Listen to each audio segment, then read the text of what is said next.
centuries of sea voyages, the southwest of Australia was often the first or the last sighting of the great island continent beyond. This has been country for the Noongar people for 50,000 years. More recently, the first European colony on the western seaboard took root here. The southwest corner of Australia is resolute, as it is remote, where the warm expanse of the Indian Ocean crashes into the menacing swell of the Southern Ocean. Joining me on this journey, historian Alice Garner discovers a faithful link between two villages forged in war.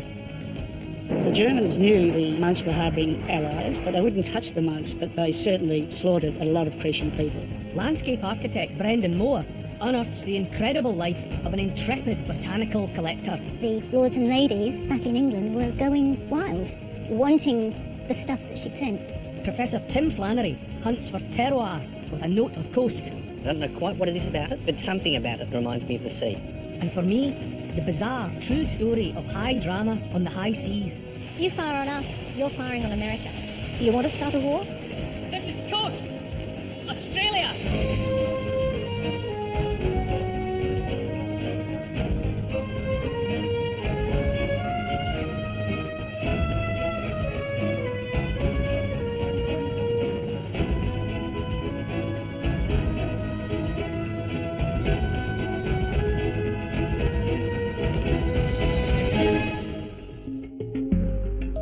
Our journey along Western Australia's southwest coast takes us from Perth to Rockingham, down to Margaret River and its most southerly point, Augusta.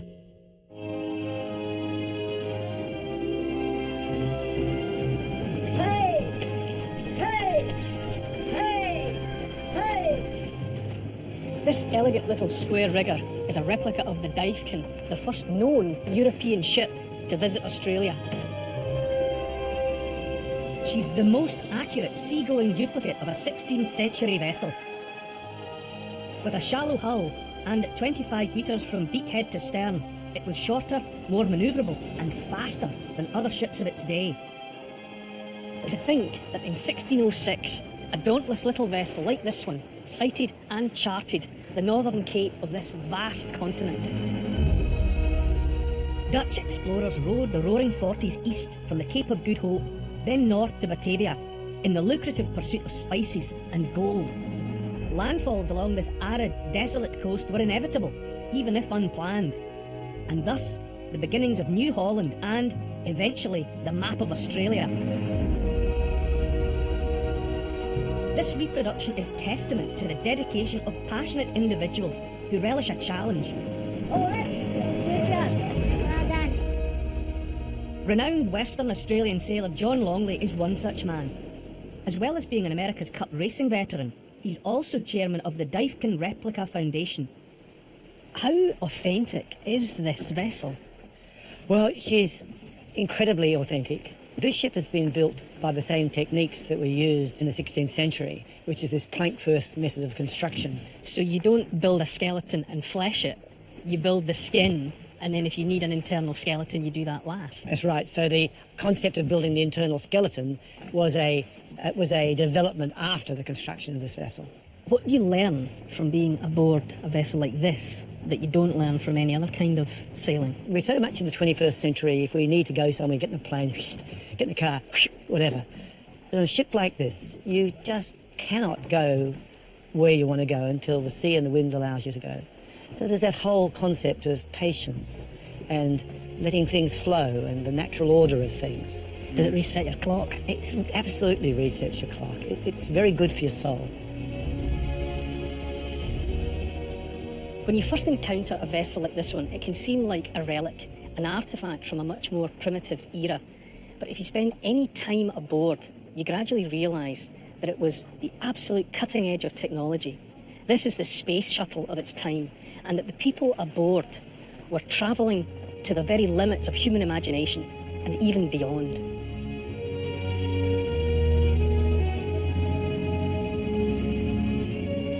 Sweeping south from the port of Fremantle, Coburn Sound hooks around to Garden Island.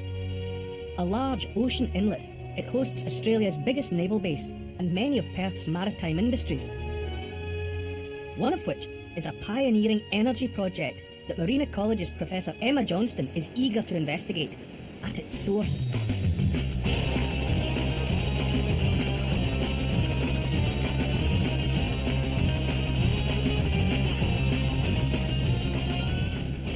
Never been a great surfer, but even moderate success in the surf is exhilarating for the power that you're tapping into. Harnessing that energy and converting it into electricity is the next logical step. But how does one go about it? And how do you do it at a commercial scale? I'm about to find out with an engineer who's doing just that, not far from here. How to tap into the perpetual ebb and flow of waves. That's what Jonathan Fieve has been working on. And he's using a model to show me that it's not about the swaying back and forth, but the up and down motion that counts. The wave itself has pressure, which pushes down on the buoy and pulls up on the buoy. Oh, I can see it's moving. As it pushes down, the rod retracts. And so you can see as the waves push and pull on the buoy, we get this pumping action, which pumps the fluid back to shore and turns the turbine, which generates the electricity. I'll just show you how this is going to work. So the wave will have transmitted the energy and Exactly. that will pump the fluid through the piston That's right. back onto land. You're doing that. Yep. And we're turning our turbine. And our turbine's generating the electricity. You're actually getting electricity here. That's right. And here at the Australian Maritime Complex is the real deal. The giant wave energy capture machine called Ceto, after the Greek goddess of the sea.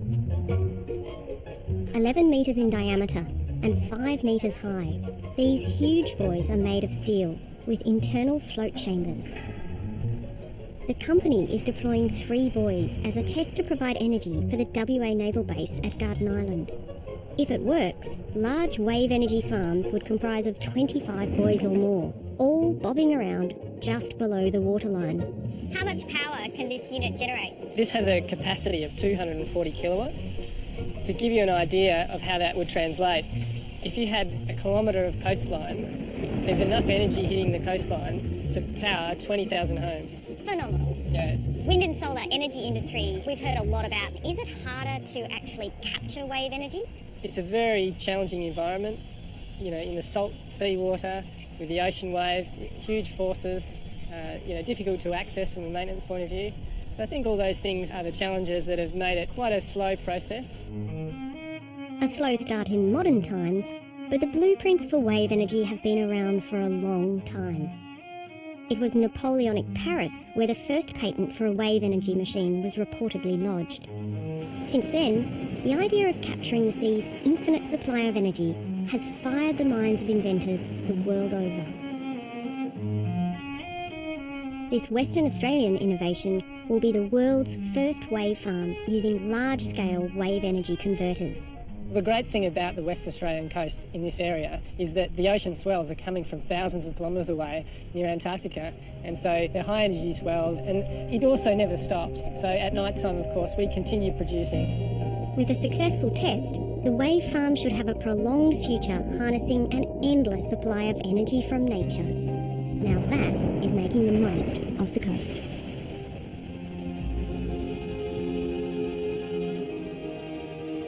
Western Australia's epic coastline is distinguished by long stretches of desolate beauty and the finite wonders of human enterprise.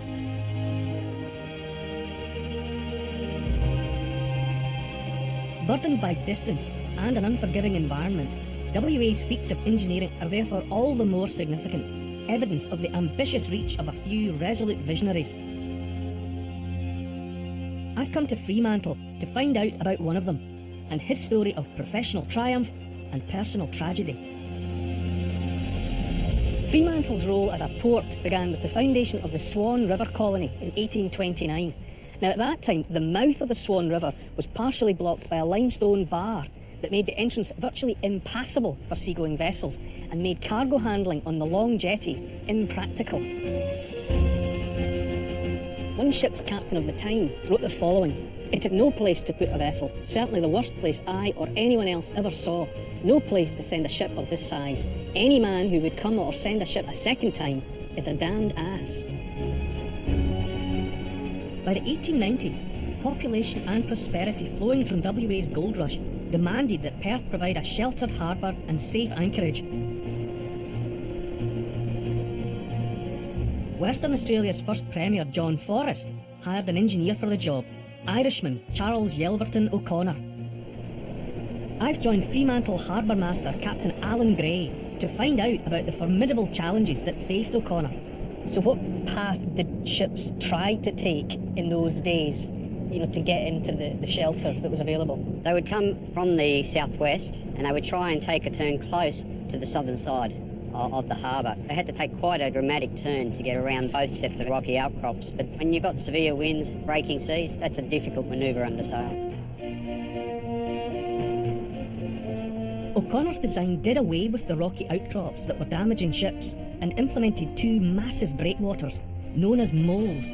They get a safe entrance and it protects them swell from coming in and affecting ships alongside. It's quite simple what he was wanting to do, but what did he have to achieve? Well, many of the engineers at the time reckoned it was the sheer cost of the exercise back in that time. He had to get rid of that rocky bar, and that meant blasting and then dredging after that. So it was an engineering task. It wasn't a simple task of just removing some sand. After much criticism of the plan, work began in 1892, and 5 years later, the official opening of the inner harbour was celebrated with the entry of the ocean-going steamer SS Sultan, Premier John Forrest's wife at the helm. It was a new era for shipping in Western Australia. O'Connor wasn't finished with big public works. When Premier Forrest had offered him the job of Chief Engineer back in 1891, O'Connor asked what the job would entail, and the telegram back from Forrest said, railways, harbours, everything. They were building a state, and C.Y. O'Connor relished the challenge. His next task took him inland, to the barren desert centre that was Kalgoorlie's booming goldfields. His plan? Merely to pipe water, 530 kilometres from Perth, uphill. I've come here to meet Mike Lefroy, great-grandson of C.Y. O'Connor, on a beach named in honour of his famous ancestor. It was a huge project. In fact, probably still the longest steel pipeline in the world and the longest freshwater pipeline in the world. O'Connor copped prolonged criticism by the press and local parliamentarians. These were expensive projects, and having lost his staunch supporter John Forrest to federal politics, O'Connor took the politically motivated flack personally. His critics accused him of misuse of funds, extravagance. Is there any evidence that he was guilty of any of that? There's none whatsoever, and when he died, all that criticism just faded away very quickly. He died with less than £200 to his name. And what do we know precisely about the circumstances of his death? Well, we know the pressure was building up to a point where something had to break. He wasn't sleeping. Huge anxiety was racking him. As a way of shredding that anxiety, he used to ride. He'd ride every morning to this point here, which is Rob Jetty. It appears what happened then, that he stopped his horse, he got off the horse, he let the horse go. Ever the economist and the engineer, he took his false teeth out of his mouth, put them in his pocket, took out his revolver and shot himself. And just a man at the end of his rope. That's right. He was only here for 11 years, and it's remarkable, even in today's terms, the way projects are done, remarkable what he achieved in those 11 years. In 1903, the pipe dream became a reality when fresh water gushed into Kalgoorlie's arid goldfields. Like the success of Fremantle Harbour, the pipeline is still in operation today, delivering water to mines, farms, and more than 100,000 people. Engineering feats that are tributes to O'Connor's foresight and skill.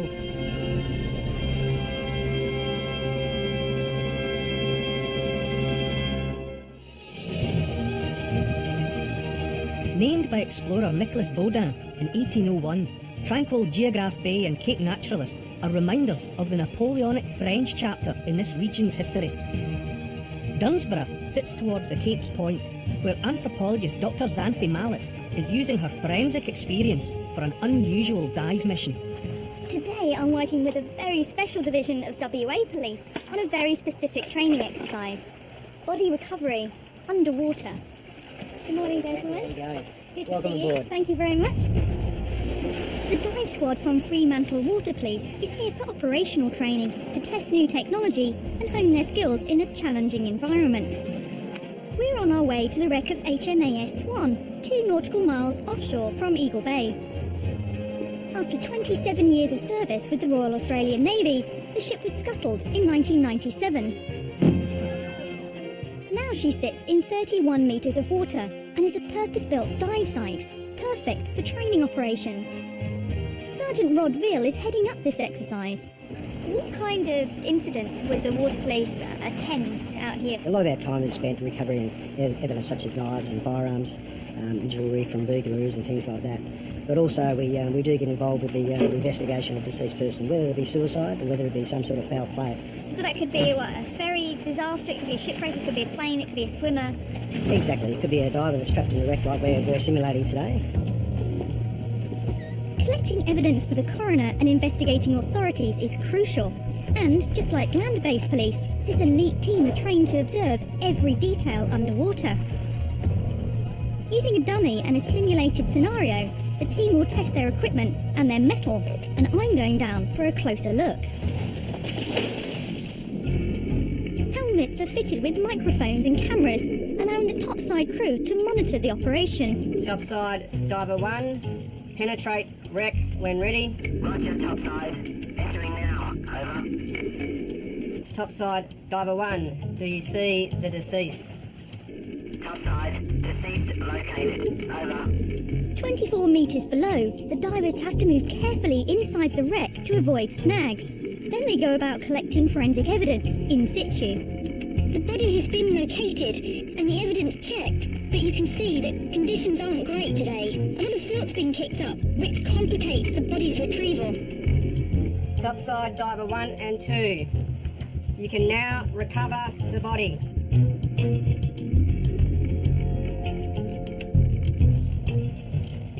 Back on deck for a closer look at the corpse.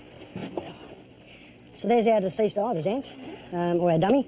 The first thing I would look for is the contents gauge. Immediately we can see that there's no air in that cylinder. So it gives me the indication that either a line's ruptured or someone's turned off the gauge or something drastically has gone wrong to cause that air to be depleted. The regulator is a very important piece of kit to look at as well to make sure that air is coming through the regulator. But another indicator is on this mouthpiece here. If there's bite marks on that mouthpiece, it gives me the indication that he's been in a stress situation. Established in 1958, WA's police divers have a coastline beat of 13,000 kilometres.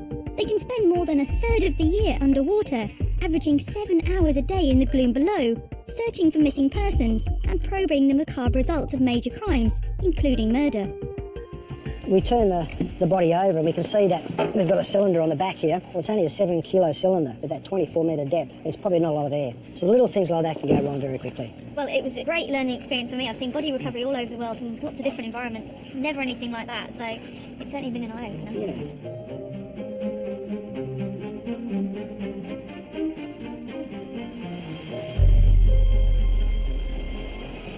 Fremantle was the location for Australia's most audacious prison break.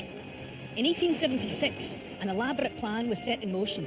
It had taken 7 years to organise, it was spread over 3 continents, and it's remembered by history as the Catalpa Rescue. In the 1860s, the British prison system was buckling under the weight of Irish political prisoners from the Fenian Brotherhood. The Brotherhood was engaged in an armed struggle with the British establishment over the question of home rule. When hundreds of soldiers and civilians were tried and convicted of conspiracy and treason, many of them found themselves aboard transport ships bound for Western Australia.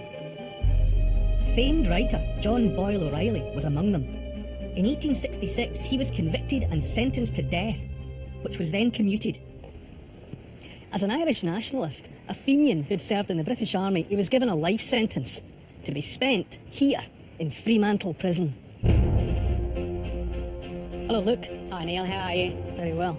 Luke Donegan's in charge of heritage conservation here. So the Irish arrived, and you had this small group of educated men with a bunch of, murderers, violent criminals who weren't getting their pardons, and they didn't want to be in this building with those guys. You probably, by our standards, we would call them prisoners of conscience now, wouldn't we? Yeah, they were here for disagreeing with the British government, essentially.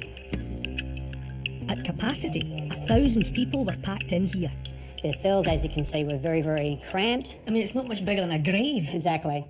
They were facing the prospect of the rest of their lives for much of the time. Yeah, essentially. Yeah. As a trusted prisoner, John Boyle O'Reilly was permitted to go on work gangs where he made connections with free Irish citizens who eventually helped him to escape by boat to America.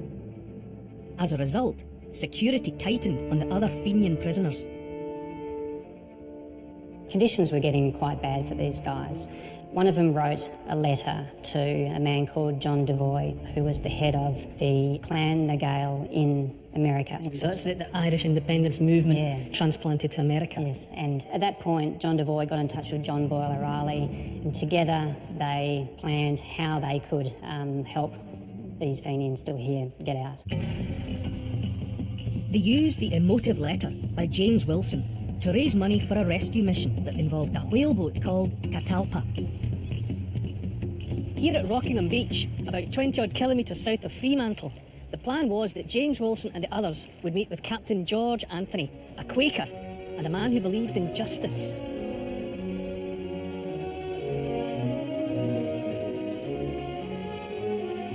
Author and educator Joy Lefroy has spent 11 years researching the daring escape from the work gang and the gripping aftermath. Once the Fremantle Six run away from their work gangs, what happened? Okay. When they actually came out, it was this mad race through this bush down here, because this was all bushland at the time. And what awaited them here? Yeah. So meanwhile, Captain Anthony is sitting on shore here with a little whaleboat, and he was waiting for these people to come through the bush in their carriages to pick up the men, put them into the whaleboat and row them out to Catalpa, which is out behind the island over there. The police were in hot pursuit. Shots were fired from shore and the weather was closing in. But Captain Anthony and the escapees needed to get to the Catalpa, moored much further out, in international waters. After rowing through a storm for a good 20 hours, they finally make it. And the Fenians, once they're on board, they go, yep, fabulous, now we'll have a meal, proper meal, we'll celebrate, it's all wonderful. But their jubilation was short-lived. The Georgette, a steamship commandeered by Police Superintendent Stone, had caught up with the Catalpa, and there ensued a dramatic standoff. Superintendent Stone on the Georgette comes up and says, OK, we know you've got these prisoners, hand them over. Superintendent Stone says, I'll give you 15 minutes to think about this. Then we're putting a cannonball through your mast. So Anthony points up to the Stars and Stripes, which are up on the mast at the back of the ship, and says, this is the American flag. You fire on us, you're firing on America. Do you want to start a war? Words to that effect. So it had the potential to turn into something violent. Oh, extremely. It could have done. But as it was, the luck of the Irish proved true. The Georgette ran out of steam, the wind changed, and Catalpa got away. 4 months later, she arrived in New York to a hero's welcome. This memorial of geese in flight remembers those Irishmen who escaped from here all the way to the United States of America. Like many stories that have a happy ending, it's dependent in equal parts on bravery and pure good luck. But were those Irishmen heroes who threw off the yoke of tyranny, or were they criminals who evaded justice?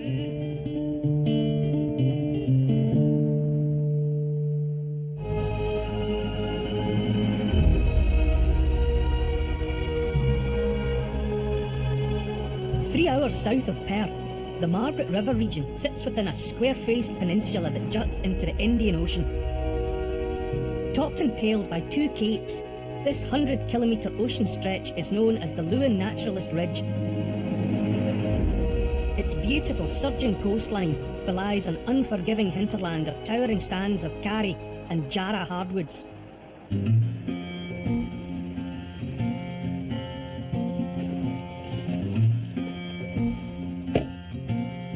Nowadays, the Margaret River is known for great wine and great surfing, but the intrepid pioneers who made their way here in the 1920s faced an altogether different and daunting prospect. After World War I, English migrants flocked here, lured by the promise of ready-made farms in what was known as the Group Settlement Scheme. While the scheme was designed to reduce Western Australia's reliance on imports, it also had an unspoken agenda of keeping Australia white. But it was a disaster.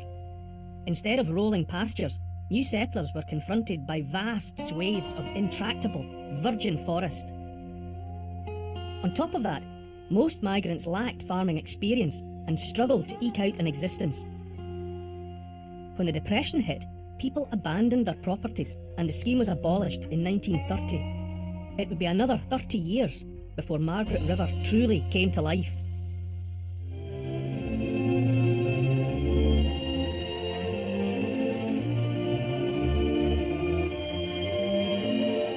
Tim Flannery is investigating how this one-time agricultural wasteland has become premium winemaking country. In the world of viticulture, the French word terroir refers to all of the factors in the natural world that influence a wine as it's being produced. That includes the topography, the climate and the soils. In the 1960s, Perth-based agronomist Dr. John Gladstones noted similarities between Margaret River's climate and that of France's legendary wine region, Bordeaux. Ironically, the infertile Precambrian soils that defeated the first settlers, when combined with this maritime climate, proved perfect for growing grapes. What was needed now was risk takers. At a stage right, a trio of GPs. Tom Cullity took up the challenge with first plantings in 1965, along with Bill Pannell and the Cullens, Kevin and Diana. In their favour was a familiarity with European wines, their strong scientific background and, importantly, off-farm incomes. Vanya Cullen grew up among her parents' vines, eventually taking over their winery in 1989. So I'm guessing in the early days there would have been quite a bit of scepticism about growing grapes down here, but no one had ever tried it before. Yeah, I mean, Mum's comment that, everyone said, what are you doing putting those sticks in the ground? We planted in 1971 and it took 1979 before we really got a decent amount of crops. So, how do you make a small fortune? It's start a vineyard with a large one. So given the atrocious conditions they faced in the early days, what was it that got your parents to stick with it? The three doctors really had a great dream to make great wine. And, you read the letters that they wrote to one another about great wine and, the potential for Margaret River. I think they were very, very passionate. It's the most isolated winemaking region in the world, blessed with an equitable climate. This place is really unique. I mean, this Lewin current here, it's the only warm current coming down the west coast of a continent, and it buffers this place almost like a layer of cotton wool. It moderates everything. Yeah, the climate here is Mediterranean maritime. It's very even temperatures throughout the year, and that makes it very good for quality grape growing. And one of the most unique things is the purity of environment, the quality of the air. There's nothing in between here and Reunion Islands except the ocean, and that pure air and pure rain comes all that way, and we bask in it. And this extraordinary ancient soil that's derived from rocks that were laid down before there was any complex life on Earth. It's quite an amazing coincidence of factors, really. At Vanya's vineyard, I'm keen to take a closer look at this prehistoric soil. It's quite stony soil, isn't it? It is, and that's part of why it's so great for growing vines, is because the rocks give it drainage. And understand its role in the process from vine to wine. That's the 500 million year old sort of soil, and that's an ironstone or laterite, which makes it great for growing Cabernet Sauvignon. So the vines get their taproots right through the topsoil into the ironstone and then into the clay, and the clay gives the water, and the ironstone gives a flavour to the wine, which we can see later.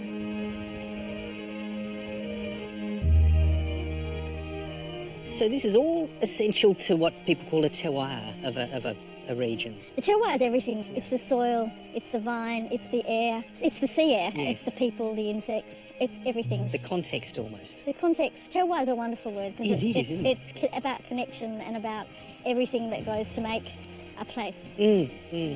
Context is important, but ultimately, can I detect this coastal terroir in the wine? On a blind tasting, I'm going to try and identify Vanya's Red from another inland wine. Oh, that's interesting. See, I think, now I'm only guessing, but to me, that might have a sea, a slight coastal thing. I don't know quite what it is about it, whether it's but something about it reminds me of the sea. It feels like the sea, yeah. Yeah. Yeah. Do I tell you whether you're correct or not? Will we please? Well, you are, yeah. Oh, yeah. okay. It's also got that ironstone too. Some people say iodine, which is also like it's a seaweed sort of, so that's Yes. possibly a sea association as well. Exactly. So the next one is from a different place in Australia. Okay. Wow, well that is so different. I don't know anything about this wine, but it does taste to me more of the inland. It doesn't have the sense of the ocean, the flavours of the earlier wine. This one has got the dust of the inland plains in it, I think. Oh, This nice. one, Christmas, I don't know, the ocean maybe. Yeah. Oh, beautiful. The industry that Vanya's parents helped create here has well and truly taken root and flourished. Today, Margaret River produces 20% of Australia's premium wines, with over 150 winemakers and 5,000 hectares under vine. This southwest coast of Australia can be a harsh, even a violent place. It defeated the first pioneers that came here. But paradoxically, we've also fostered a unique wine industry that's thrived year after year on the stable climatic conditions that have allowed it to produce some of the best wine in the world.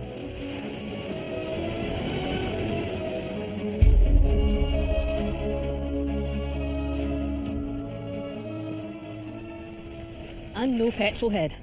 I'll be the first to admit I know nothing about cars. But I've come inland a little bit following the course of the river to meet a man who tells me that his vehicle is a little bit special. Hiya, Mac. Meet businessman and collector of unusual cars, Mac McCormick. Brilliant. Looks like something from Jerry Anderson's Thunderbirds. Well, it's like something out of Inspector Gadget. When was it built? German. It's 1968. It's fantastic. Can we go for a ride in it? Absolutely.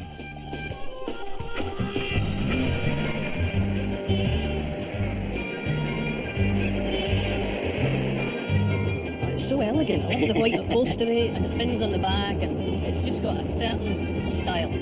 I love it. How many of them exist in the world? To the best of my knowledge, I think there was 700 made, but how many are still out there now, I don't know. I have never seen one before. It wouldn't matter what pulled up with the lights beside you, be it a Ferrari, be it a Lamborghini. This is the one that people are going to talk about, and this is the car they're going to remember. Amphicars were produced from 1961, built by a German using a 1.15 litre British Triumph Herald engine. The Amphicar's 4-speed manual rear-wheel drive is capable of a 120 kilometre top speed on road. Oh, handbrake, not working. Oh my God. And 12 kilometres off-road. You're joking. It's a boat. It's a boat. It's an even better boat than it is a car. It's good, isn't it? This is the best car ever. God, it's quick as well in the water. Well, we changed gears. Look, we're going second now, though. You change gear in the water. Yeah. That is brilliant. One reviewer called it a vehicle that promised to revolutionise drowning. But if it was good enough for American President Lyndon Johnson, it's good enough for me to take the wheel on this cruise and scare the locals along Perth's Swan River. So I think we should sit our horn at this boat. Oh, I love it so. It's very you. It is very me. What a beautiful day. What a beautiful day. I tell you, of all the years that I've been doing coast and having adventures, why I didn't think to acquire a vehicle like this is beyond me.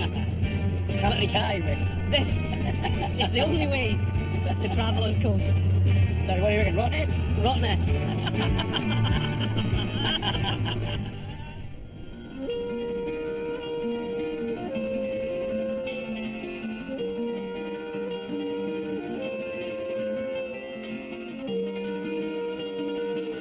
The small township of Prevelly lies at the mouth of the Margaret River, and Dr. Alice Garner has come here to investigate a history that binds this coast to one in the Mediterranean. 20 years ago, while travelling around the island of Crete in Greece, I visited an unforgettable place. It was the monastery at Prevelly. Today, I've come to another Prevelly in Western Australia near Margaret River to find out about one Australian soldier's homage to a monastery on the other side of the world.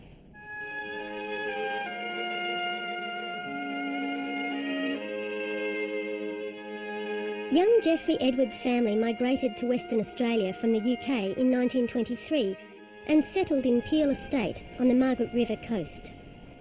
On the 11th of November 1939, at the age of 21 and looking for adventure, Geoff Edwards joined the war effort. Private Edwards, machine gunner in the 2nd 11th Battalion, Australian Army. His first posting was Greece. 20th of May 1941, and World War II spilled into the eastern Mediterranean in what became known as the Battle of Crete. Germany's invasion of the island of Crete marked the final phase of the conquest of the Balkans. Under the command of General Kurt Student, the Luftwaffe's Flieger Parachute Division landed on Crete. At the time, it was the largest airborne attack in history. One Allied commander watching them parachute down described them as tumbling lines of little dolls. These dolls were in fact elite paratroopers, who eventually took the island after heavy fighting and many casualties on both sides. In the early hours of June the 1st, 1941, gunner Jeff Edwards found himself a prisoner of war on Crete. But it wasn't long before he started to plan his escape. With best mate Bill McCarry, pictured here to the left of Jeff. Sam.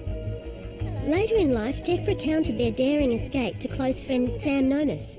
In the prisoner of war camp, they made their escape with only biscuits, a water bottle, a haversack and a rough map of Crete. And their plan was to go down to the monastery of Prevely on the south coast of Crete because they'd heard that the monks had been harbouring allies down there. It was an amazing journey. I mean, they had to go over the snow-capped mountains, the White Mountains, which is 2,500 metres high, on goat tracks basically, so it was really rugged country, aided by shepherds and village people who looked after and sheltered them. When they finally arrived at the monastery of Prevely, the monastery itself was the headquarters of the Greek underground. And there was about 200 allies holed up in the caves around the monastery, around surrounding villages. And the women folk and children and men of those villages would take them food at night. Did the villagers suffer for the risks they'd taken in helping the men? The Germans knew that the monks were harbouring allies, but they wouldn't touch the monks, but they certainly slaughtered a lot of Christian people. Records show that something like about 8,000 men, women and children were killed. On the night of 28th of July 1941, Jeff Edwards was one of a lucky few who escaped Crete on a British submarine. About that night, he wrote this. Now came the time to say goodbye to our Cretan friends who had come down to see us off. There were emotional scenes as we thanked them for what they had done for us. They had proved true and trusted friends as they had so little, yet they had shared it willingly with us. We had nothing to offer them, yet they had risked their very lives for us. I promised them that I would never forget them. And he didn't. After the war, Jeff married and came home to coastal Margaret River. He bought a parcel of land and named it Prevely Park Holiday Resort. And overlooking it, he built this chapel. His daughter, Marilyn Sadlier, was 3 years old when they moved here. I grew up here, and it was a very lonely, remote place in those days. So just a fishing track in here initially, but it was just a beautiful childhood. What does this place mean to you now? It's really quite emotional because it's the achievement of what my parents did and my father's vision and the desire to thank the Cretan people and to thank the monks at the monastery of Prevely.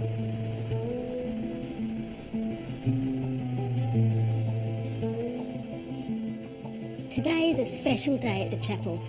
We're commemorating the Battle of Crete, and the congregation has gathered to remember and give thanks.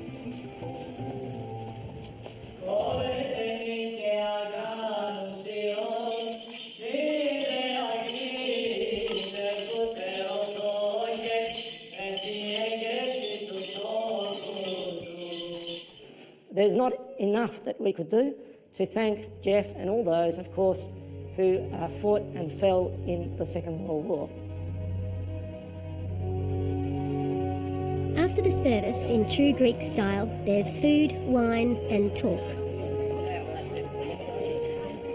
Freedom or death, eleftheria y thanatos. It's the old rallying cry of the Cretan resistance fighters.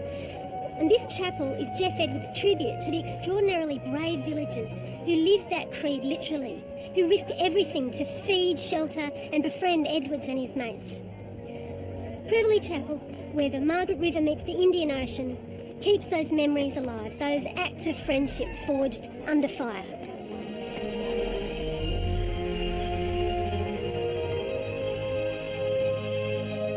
After establishing the Swan River Colony in 1829, Captain James Stirling turned his gaze 300 kilometres south to land a second colony at Augusta. Brendan Moore is casting his own expert eye on the landscape and its effect on the short but remarkable life of one woman. When Captain John Malloy and his young wife Georgiana left the UK bound for Western Australia in 1829, neither could have guessed that she would claim a unique place in Australian history.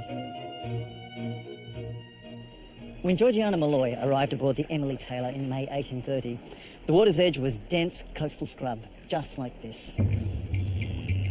That was the least of her worries. After bouts of dysentery, mosquitoes and the heat, she landed here 9 months pregnant and tragically lost her first child a few days after birth on the beach. A tough new life for these strangers in a strange land. But Georgiana was built of sterner stuff, as author and historian Bernice Barry tells me. The first urgent thing was to clear land to grow crops. She dug potatoes, she fed the pigs, she trimmed the vines, she collected fruit, she made all the clothes that they wore. More tragedy followed. Her second child, her only son, drowned, and she suffered a further miscarriage. Through all the heartbreak, her passion for gardens remained strong and indeed intensified. In 1836, English naval captain and botanical collector James Mangles asked that specimens of Western Australia's native flora be collected and sent back to London. Georgiana accepted the challenge, even though she felt local flowers didn't compare well with her memories of British blooms. She really basically found them not very interesting because there were only 3 or 4 that actually had any fragrance. And it really wasn't until she began collecting for mangles that she became fascinated with their beauty. You didn't think I was going to see it, did you? I hoped you'd notice it. That's a white bunny orchid. Yes. Erioculus dilattatus. From Georgiana's point of view, this would have been the first orchid that she would see because this is exactly the time of year that she arrived. Quickly, her name began to appear in botanical books and publications, and botanists and growers and gardeners and lords and ladies back in England were going wild, wanting the stuff that she'd sent. Finding plants and seeds was one thing. Transporting delicate specimens like this to London's Royal Botanic Gardens at Kew was another challenge. Its herbarium has the largest collection of historical plant specimens in the world. Kew Gardens is about as prestigious as it gets in the plant world, and I'm meeting former director and Kew's first non-British CEO, Western Australian botanist, Professor Stephen Hopper. What sort of collector was Georgiana? Georgiana was outstanding for the 1830s. She was meticulous in terms of the specimens she collected. They were beautifully pressed and preserved under very difficult circumstances. Georgiana relied on 500-year-old technology to preserve those specimens. Each plant placed between paper sheets and heavy boards and left to dry. Was this a difficult thing to do? In her day, absolutely. Just consider paper in colonial Western Australia in the 1830s. Very hard to come by, and paper is essential for drying the specimens, so her attention to detail was without par. She became one of the best collectors that Australia has produced. In fact, many plants she collected remain perfectly preserved at Kew Herbarium to this day.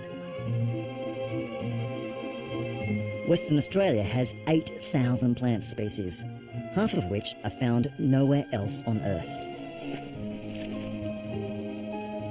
This nondescript-looking tree is one of them. Why is this tree so important? It's a flowering mistletoe, and the Aborigines here, the Noongar people, know it as mungar. It's a very special and sacred tree to them. It's special because in 1627 a Dutch ship sailed along the south coast of Western Australia and from offshore saw splashes of gold on the hills. And what they were viewing was this tree in full flower. It's called the Western Australian Christmas tree because in December through February it flowers, and it flowers like this.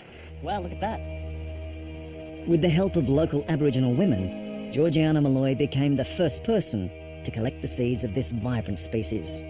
But tragically, her work would be cut short. In April 1843, aged only 37, after embarking on what had become her life's work, Georgiana Malloy died, a few months after giving birth to her 7th child. I think this tree represents the botanical gold that is southwestern Australia. And Georgiana, as a young woman from Cumberland, coming here, settling in Augusta, married to a man twice her age, going through the tragedy of losing her infant son from a drowning, was looking for something to do that could rejuvenate her. And the native flora just captured her heart in the same way that Noongar people regard it as fundamental to caring for country. It is part of them. It's a very tight spiritual connection, partly because you can't find anything else like this on Earth except here. After all of Georgiana Malloy's contribution to botany, it was only recently, in the last 40 years, that her work was officially recognised. And in her honour, this species was named after her. It's Boronia malloyi. It has a beautiful pink-red flower and it grows in the sandy soils of the southwest coastal regions of Western Australia. And that was the place that Georgiana called home.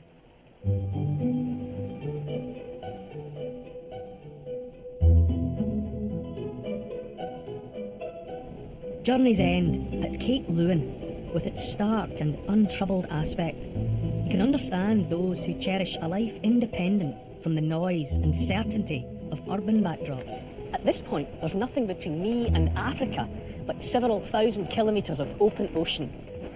This coastline posed a heartbreaking challenge for the first settlers. It demanded of them nothing less than the utmost tenacity and stubbornness. But those who gained a foothold and put down permanent roots realised at the end that they had found for themselves another Eden. Next time, we're off to the Torres Strait.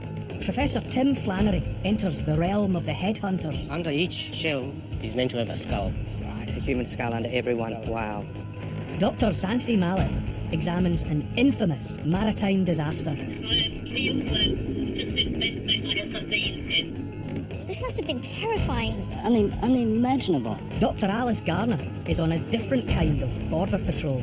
No x-rays or scanners here. And I find out what happened when war came to Paradise. This was the only Indigenous battalion ever formed by the Australian Army.